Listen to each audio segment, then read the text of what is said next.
Hey guys, so it's September here, and of course that means canning season. And I've been doing a lot of canning, and these are some really beautiful Roma tomatoes that I've gotten from our local farmer. And I was going to do some sauce. So the first thing that I want to do is I have a half a bushel of tomatoes here, and I have to wash these really well. So I'm going to fill this sink here up with cold water, and I'm going to wash them really well, and then I'm going to move them over into here and wash them again.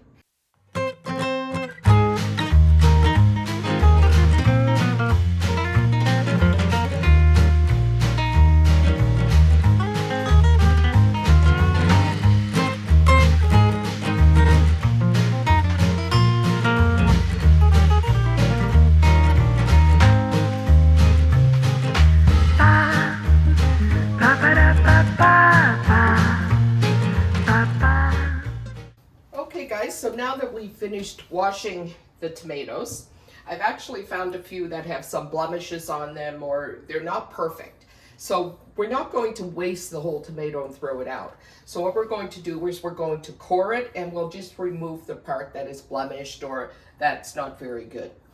And I should also mention that when we can this tomato sauce, right now we're going to core it, and we're going to leave the skins on it. We'll put it in the pot and put it on the stove to simmer for maybe an hour or so. And after that time, what we're going to do is we're going to then take it off, run it through a tomato mill that I have. And the one that I have is actually quite a nice one, but I also have a hand crank one that I used for a long time before I got this one. And you run it through the mill, and that removes the skin and the seeds for you.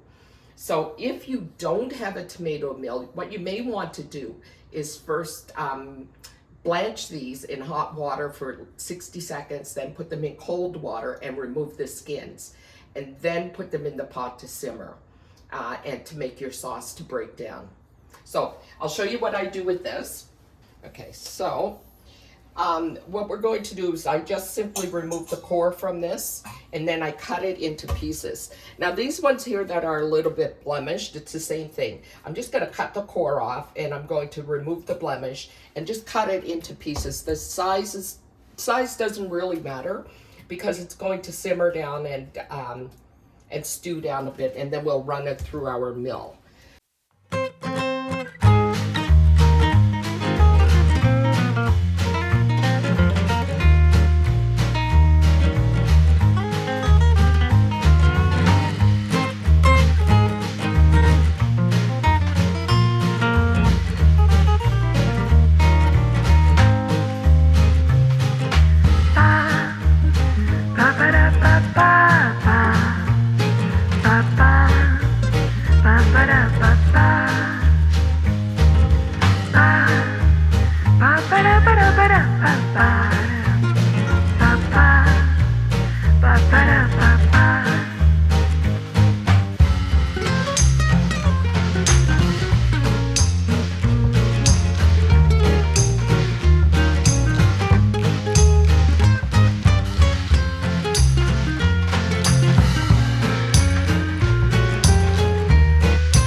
Okay guys, welcome back. So this here is the pot of the tomatoes that we just cut up and removed the the core from. We didn't remove the whole core, just to be clear. We just removed cut off the top of it, and any blemishes that were on it, we removed it as well.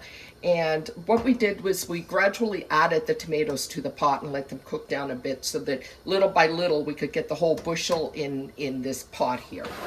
So I've got that down on medium-high heat. We're going to let that cook down, and we'll come back often and stir it. And over here, what I have, if you want to come over here, this is my big tomato pot.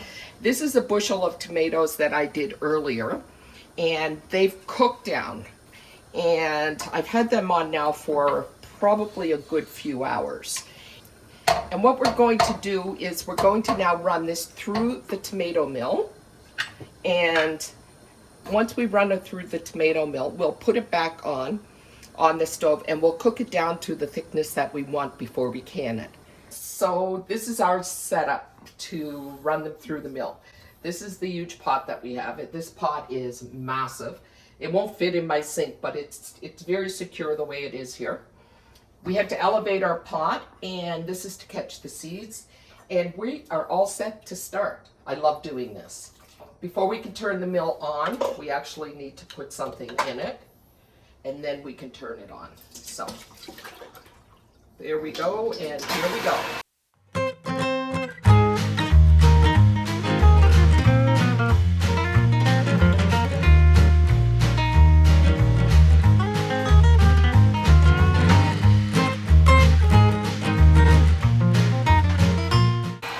More gratifying than doing your own tomato sauce and diced tomatoes. Your own canning in general, very gratifying, I think.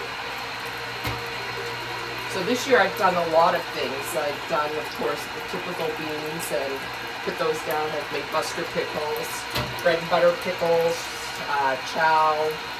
And this year I also canned potatoes. I got a great deal on potatoes, so I actually canned potatoes, and they came out really great. Yeah. If you're interested in me doing any of those videos, just let me know, and I can actually do a video showing you how to do it.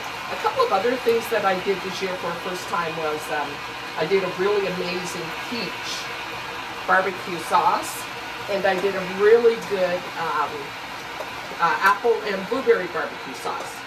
And that's got a tiny bit of heat to it, and it's sweet, and it's amazing. It's a vinegar base. And that one is really good as well. So like I said, if you're interested in seeing any of those videos, just let me know. Typically I do a lot of baking videos, but this time of year I do a lot of canning.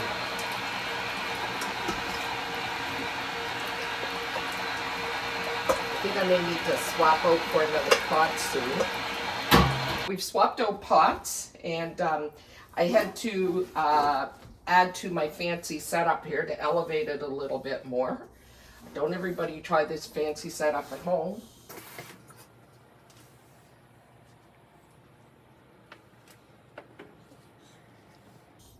But we're gonna go now. We only have about 2 more pots.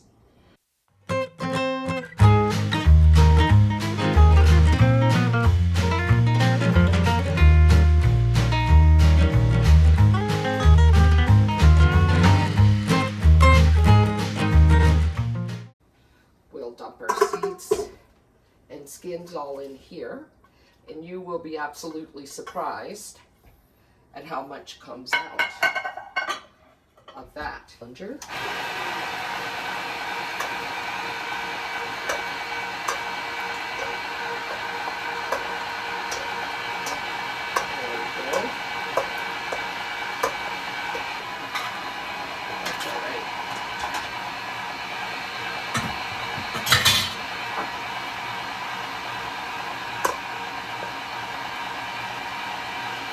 Now this is all just from the seeds and skin, what you see coming out now.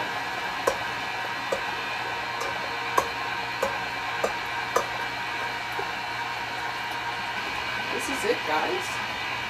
This is the last of it. We've got a little bit of a mess here, but that's all right. That's to be expected during canning season. We'll clean that up. And there we go. Do you like my Santa Claus? Do you think I like Christmas much?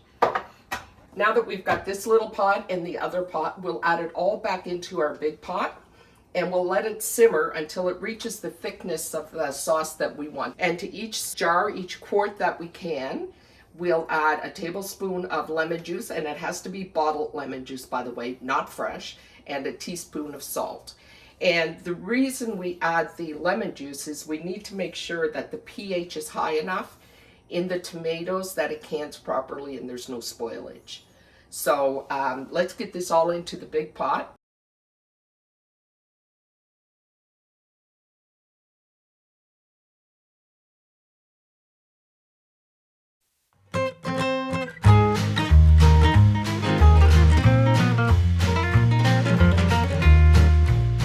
So now what I'm going to do is, I don't want to get too far ahead of myself, and I'm going to start putting some of these in the canner.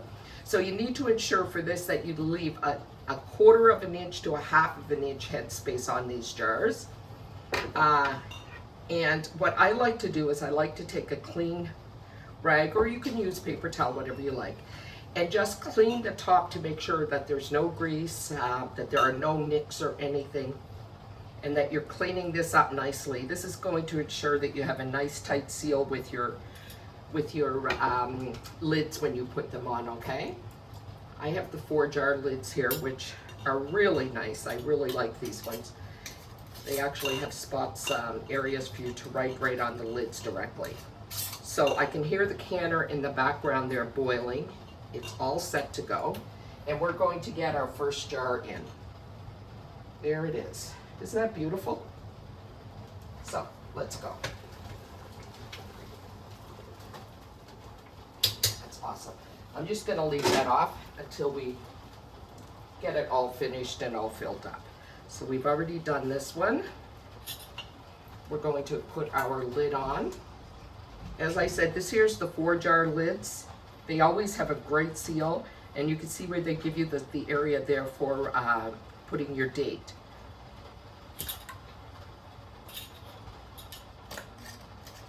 So we'll get this one on. Another one. Got quite a few here to do. Now, because these are quart size, we're going to put these to water bath can for 40 minutes. I know that my electric canner here holds 7 quarts, so that's why I have 7 jars here all set to go.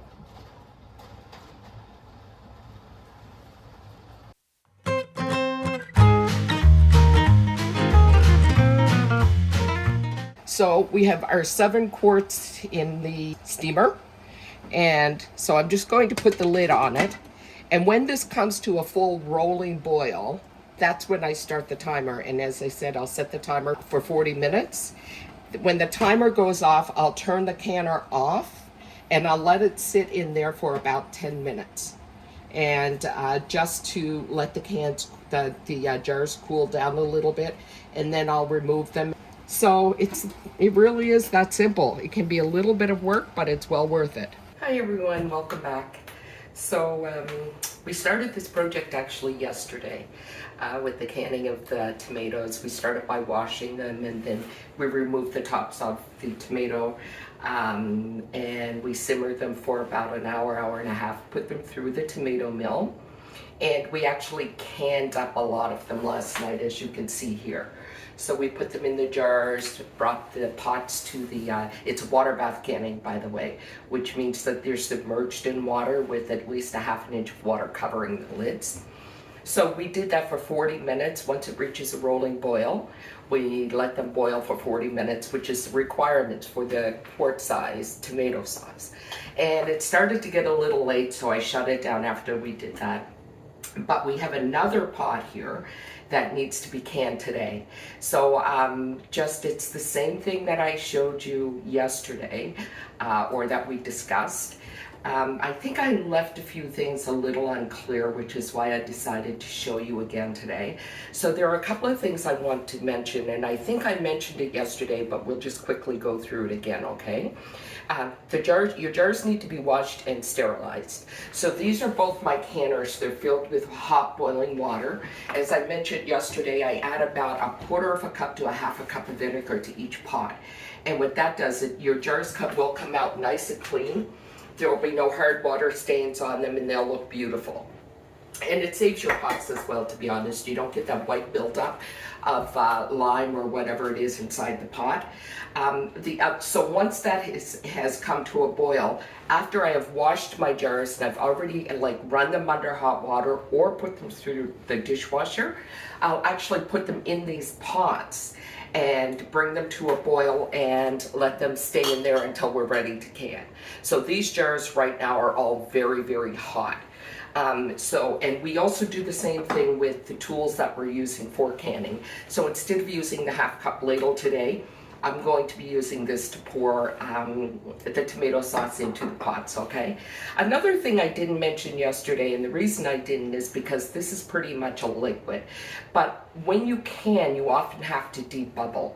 And what that means is that you take something like a debubbler, or in my case, I use a mini spatula, and you run it around inside the jar to remove any air pockets. And often what will happen is that as you remove the air pockets, the level of liquid will come down and you'll have to top it up. And this ensures that you don't have any air pockets, and so it's a better and it's a safer way to can. So keep that in mind if you're canning something other than a liquid. A lot of folks will still actually use a debubbler even with the liquids, just sort of stir it around a bit to make sure there are no bubbles in it. Yeah, it's a ½ inch to a quarter of an inch head space for these for the tomato sauce when you're canning this. And head space simply means how much space you need to leave from the top to allow for expansion or to allow for it to seal properly. The other thing that I do, and I know I mentioned this yesterday, is that I also take vinegar and put it on either a piece of paper towel or a cloth, and I'll run it around the edges of each jar just to ensure that there's no grease, there's nothing that will keep the seal from being nice and tight after you can. So if there is grease, especially if there's something that you're doing that has butter or an oil in it, if you do not remove that with a vinegar or hot water, some people will simply use hot water or hot water and vinegar mixed together, it'll keep you from getting a nice tight seal. And when that happens, you can't store your food. You'll have to use it immediately. Another thing that I want to mention really quickly is that if you'll notice these jars here that were canned last night, as soon as they are finished and they're all set, so it's been over the 12 hours, I remove the rings from the jars. And the reason before I store them, and the reason I do that is that when I store my jars, I want to make sure that the food is still safe. And if you have a ring on it and your seal has popped, that ring keeps the seal in place, so you don't know if the food is safe for you to eat. So if you remove the rings, you should be able to lift your jars like this by the rings, and that'll tell you that you have a nice safe seal. And as I said, I remove the rings, I wash up my jars, and if I have to label them on this one here, as I mentioned yesterday on the 4 jars, I'll just put the date on this because I know by looking that it's a tomato sauce, so I don't have to identify what it is. Okay. Talking about, because we're not sure about the acid level in these tomatoes, all tomatoes are different in terms of their acid level. To ensure the proper pH for canning sauces or tomatoes, we always add lemon juice. And so for each quart of sauce, we're going to add a tablespoon of lemon juice. And as I said, it has to be the bottled lemon juice. It can't be fresh lemons because it's the same thing as the tomatoes. The pH level of each lemon is going to be a little bit different depending upon what type it is and all that other sort of thing. So it has to be bottled lemon juice. I am also going to be adding a teaspoon of Pink Himalayan Salt to each of my jars, each of my quart-sized jars, and I'll add half of that for each of my pint-sized jars. And, And another thing is that when I do tomato sauce, I don't do all quart sizes because it varies what you'll need it for, what recipe and that sort of thing. So I'll actually do some pint-sized ones as well.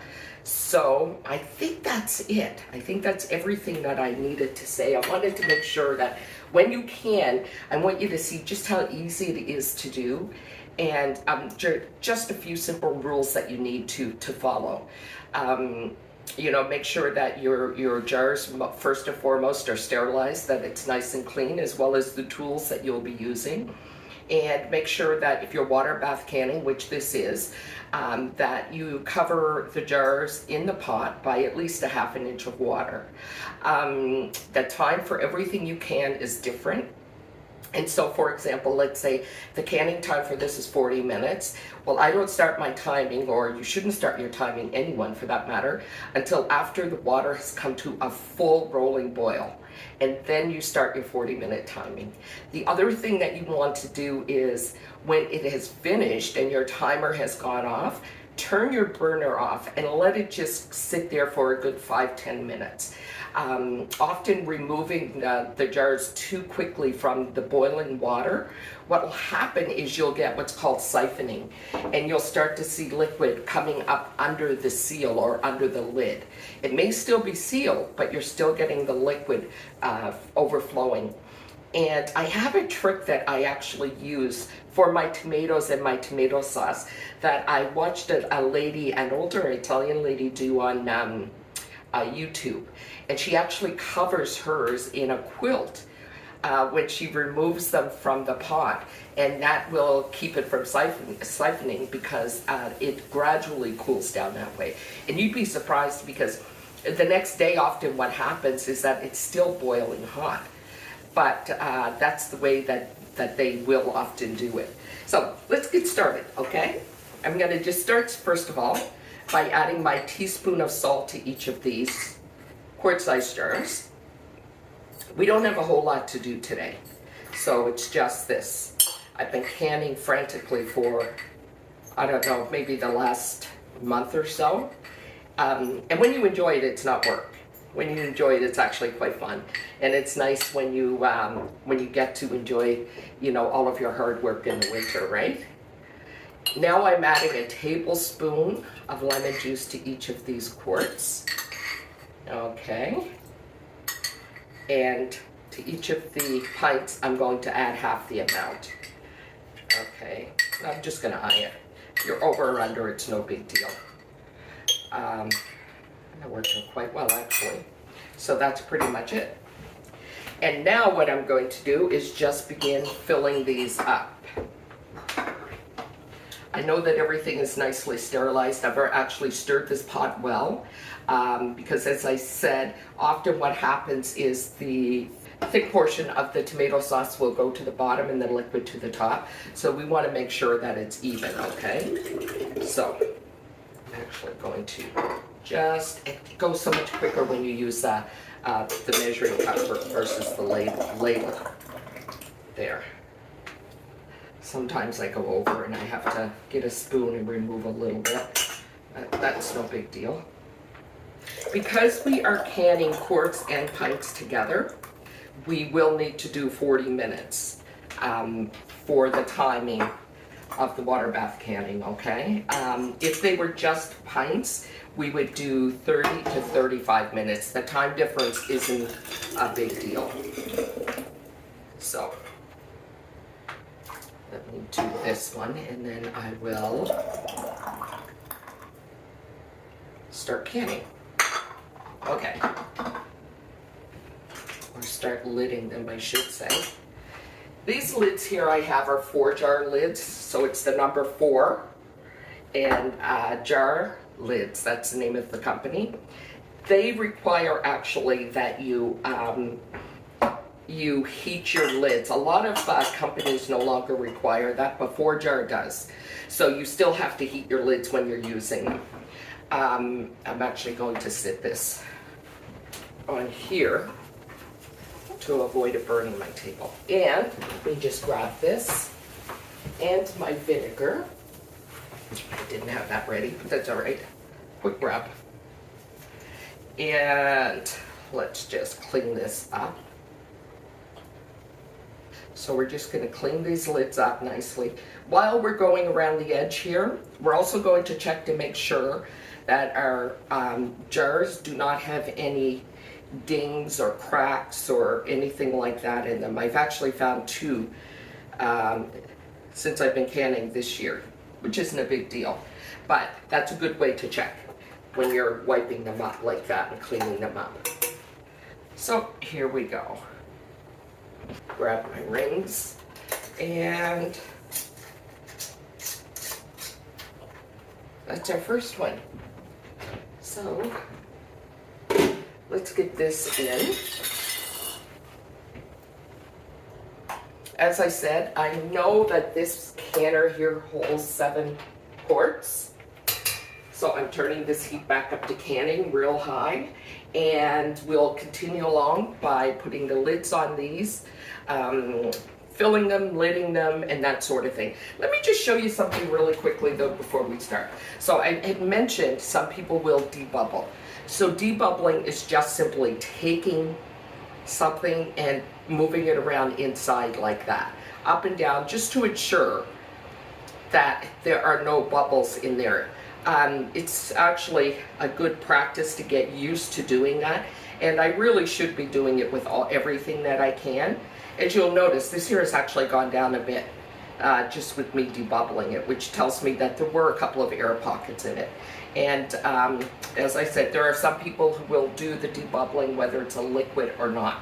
So now that I've debubbled that, I have to clean this again really well. I'll do this one as well. And we are just going to carry on, get all of these poured, get them all in the lids, in the pots, and I have 2 pots set up today, all set to go, so we should be able to get them all done at once. So I'll see you back here after I get them in there. Okay guys, we have a rolling boil on this one, and I've started the timer. And this one here, I've got the lid on it. It hasn't yet come to a rolling boil, but because of the size of this one here, I was able to double stack, and I just put all pints in this one. So, because all of the other ones that I've canned up to date are all quarts. Before I let you go, you know that in about 40 minutes I'll be taking these out. Once this comes to a rolling boil, I'll start timing that for 40 minutes. And then I'll take them out. And I was telling you about this lady that I watched, this older lady who cans tomatoes in like 10, 20 bushels at a time. And she's from Italy. And what she does is she actually takes a quilt. And I've actually used, this here is a towel that I use just for canning. And I'll put the towel down on the counter. And as I take my jars out, when they're piping hot, I will actually put them like this. And so that as they all come out, they are all covered up well in the towel, and that will keep it from siphoning for sure. So if you don't want your jars to siphon and you want to be 100% certain that they don't, just try that trick. You can do it, I'm assuming, with anything. The other thing I wanted to tell you is yesterday I mentioned that when I can tomatoes, I'll can diced tomatoes, crushed tomatoes, tomato sauce. I haven't yet done paste because that takes a long time. But it just takes a long time to cook it down, like it's an overnight thing, and I don't use it that much that I can just buy the organic paste from Costco. But what I do when I do the diced tomatoes or the crushed tomatoes is I peel them first, of course. And what I do with the peels is I dehydrate them, and then I grind them up into a powder. And so this is a tomato skin powder that has intense tomato flavor. And I can use this now as a thickening for my stews or anything, soups, whatever. And it gives you a really, really nice tomato flavor. And so you're really not wasting anything at all from your tomatoes when you do that. And if you have just at least give something like that a try, and you'll just see, you'll be so impressed with how flavorful this is. I think that's it. I may try to do another video later today with our favorite relish that's made with zucchini. So I really hope that you folks will try this. Canning tomatoes is so easy, especially when you have an abundance in your garden, or if you can buy them for a really good price. There's nothing more gratifying than doing your own little home projects. And the other thing is that if you do have an abundance in your garden and you don't know what to do with them, try freezing them. Wash them well, dry them well, put them in freezer bags in the freezer. And then when you get like enough to do a canning project like this, then pull them all out. The skins will come off easily as they thaw. And it's very simple to do a sauce or to make anything with them at that point. So freeze your tomatoes whole. You don't have to worry about them at that, at that point. And use them later on, even if you want to do a canning project in the middle of winter. What's more fun than that, right? So I hope you guys enjoyed the video. If you did, please give us a thumbs up or subscribe. Just enjoy it and try making something at home. These things are so much fun and they're super easy. So we'll talk to you later. Take care.